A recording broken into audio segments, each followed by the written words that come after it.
Welkom by die tafel. Kom skuif weer jou stoel nader.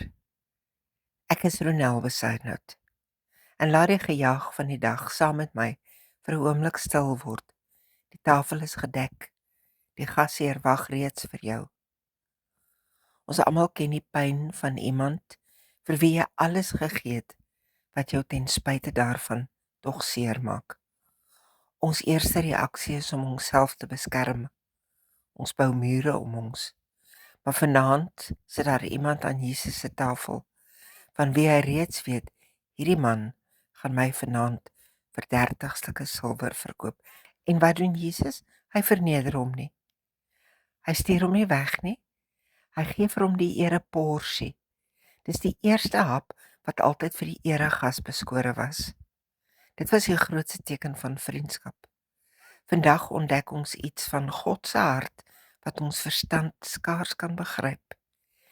Jesus se liefde hou nie op waar ons verraad begin nie. Die dagstuk vat net 2 tot 3 minute om te lees. Skuif nader, proe saam in die brood en ontdek die skat van 'n liefde wat weier om op te gee, ook met jou.